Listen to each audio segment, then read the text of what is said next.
नमस्कार। क्या ज्ञानवापी का फैसला राम मंदिर की तरह होगा?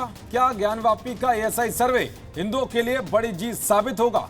आखिर ज्ञानवापी के सर्वे से क्यों डरा हुआ है मुस्लिम पक्ष और इस मामले में एएसआई का सर्वे क्यों है अहम? क्या सर्वे की वजह से मुस्लिम पक्ष का दावा कमजोर हो जाएगा? और सबसे बड़ा सवाल ये कि अगर ज्ञानवापी का सर्वे हुआ तो क्या राम जन्मभूमि केस की तरह ही पलट जाएगी बाजी? दरअसल वाराणसी जिला अदालत ने जब से ज्ञानवापी मस्जिद का एएसआई सर्वे करने का आदेश दिया है, तब से ही यह मामला ज्यादा गरमाया गया है। मुस्लिम पक्ष ने सर्वे पर रोक लगाने की मांग को लेकर सुप्रीम कोर्ट का दरवाजा खटखटाया था, जिसके बाद कोर्ट ने सर्वे पर 2 दिन के लिए रोक लगाते हुए मस्जिद कमेटी को हाई कोर्ट जाने को कहा था। इसके बाद मुस्लिम पक्ष ने हाई कोर्ट में याचिका दाखिल की थी। अब ये मामला इलाहाबाद हाई कोर्ट में है। कोर्ट सर्वे के मामले पर 3 अगस्त को फैसला सुनाएगा। तब तक ज्ञानवापी मस्जिद के एएसआई सर्वे पर रोक जारी रहेगी। यानी कि ज्ञानवापी का एएसआई सर्वे होगा या नहीं, इस पर अब इलाहाबाद हाई कोर्ट फैसला करेगा। तो हिंदू पक्ष की दलील है कि खंभों पर मिले धार्मिक निशान का पता लगाया जाना जरूरी है। क्या वो मंदिर का हिस्सा है? मुस्लिम पक्ष ने सर्वे का विरोध करते हुए दलील दी है कि कोर्ट साक्ष्य बनाने की अनुमति नहीं दे सकता। उधर एएसआई ने हल्फनामा दिया है कि सर्वे से ढांचे को कोई नुकसान नहीं पहुंचेगा। वाराणसी की ज्ञानवापी मस्जिद की प्रबंधन समिति ने कोर्ट में यह भी कहा है कि उसे डर है कि ऐतिहासिक संरचना गिर सकती है। इस पर अदालत ने तीखी प्रतिक्रिया दी। कोर्ट ने याचिकाकर्ताओं से पूछा कि अगर वो एएसआई के आश्वासन पर भरोसा नहीं कर सकते हैं कि संरचना को कोई नुकसान नहीं होगा, तो वो अदालत के फैसले पर कैसे भरोसा करेंगे? हिंदू पक्ष की दलील है कि वो अयोध्या राम जन्मभूमि मामले में हुए सर्वे की तरह सर्वे पर भरोसा करता है। तो आइए अब आपको आसान भाषा में बताते हैं कि कैसे एएसआई के सर्वे की राम जन्मभूमि केस में बड़ी भूमिका थी और इस केस में सुप्रीम कोर्ट ने एएसआई की किन रिपोर्ट्स का सहारा लिया था। दरअसल राम जन्मभूमि केस में 5 एएसआई सर्वे हुए थे।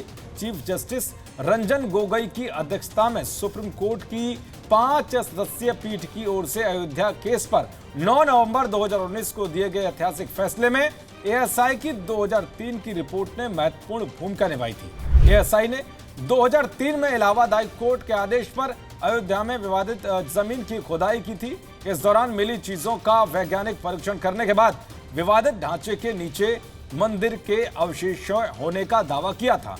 दावा किया गया था कि राम जन्मभूमि स्थल की 2003 में हुई दूसरी खुदाई में एएसआई की टीम को 50 से ज्यादा खंभे मिले थे, जिससे संकेत मिला कि मस्जिद के नीचे एक मंदिर था। इसके अलावा दीवारों पर मगरमच्छ के प्रतीक को भी दर्शाया गया था।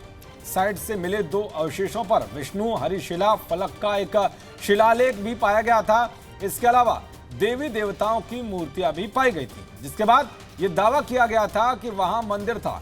इसके बाद एएसआई रिपोर्ट के आधार पर कोर्ट के फैसले ने यह निष्कर्ष निकाला कि मस्जिद पहले से मौजूद एक बड़ी संरचना की दीवारों पर आधारित थी, जो 12वीं शताब्दी की है और बरामदगी हिंदू धर्म की उत्पत्ति की संरचना का संकेत देती है।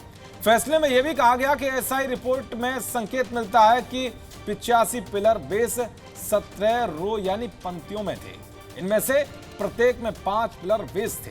कोर्ट ने एएसआई की रिपोर्ट के आधार पर कहा है कि मस्जिद खाली जमीन पर नहीं बनाई गई थी। साथ ही कोर्ट ने एएसआई रिपोर्ट के आधार पर अपने फैसले में कहा था कि मंदिर तोड़कर मस्जिद बनाने की भी पुख्ता जानकारी नहीं है। यानी कि इस बड़े केस में एएसआई की रिपोर्ट की बड़ी भूमिका थी। आइए अब जानते हैं कि ज्ञानवापी मामले में एएसआई के सर्वे के क्या क्या मायने हैं। दरअसल एएसआई की टीम 3 तरीकों से सर्वे करेगी।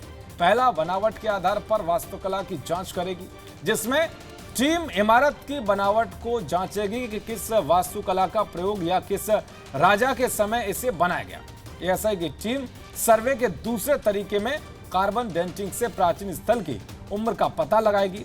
यानी कि इसमें यह जानने की कोशिश होगी कि यह कितना पुराना है, और टीम सर्वे के आखिरी तरीके में नदियों से सभ्यता का पता लगाएगी। यानी कि एएसआई किसी जगह की जांच करते समय ये देखेगी कि उसके आसपास कौन सा नदी क्षेत्र था। इसके लिए उस जगह 5 से 10 फीट तक की खुदाई की जाती है। ऐसा कई जगहों पर तब किया जाता है जब तक कुछ मिल ना जाए।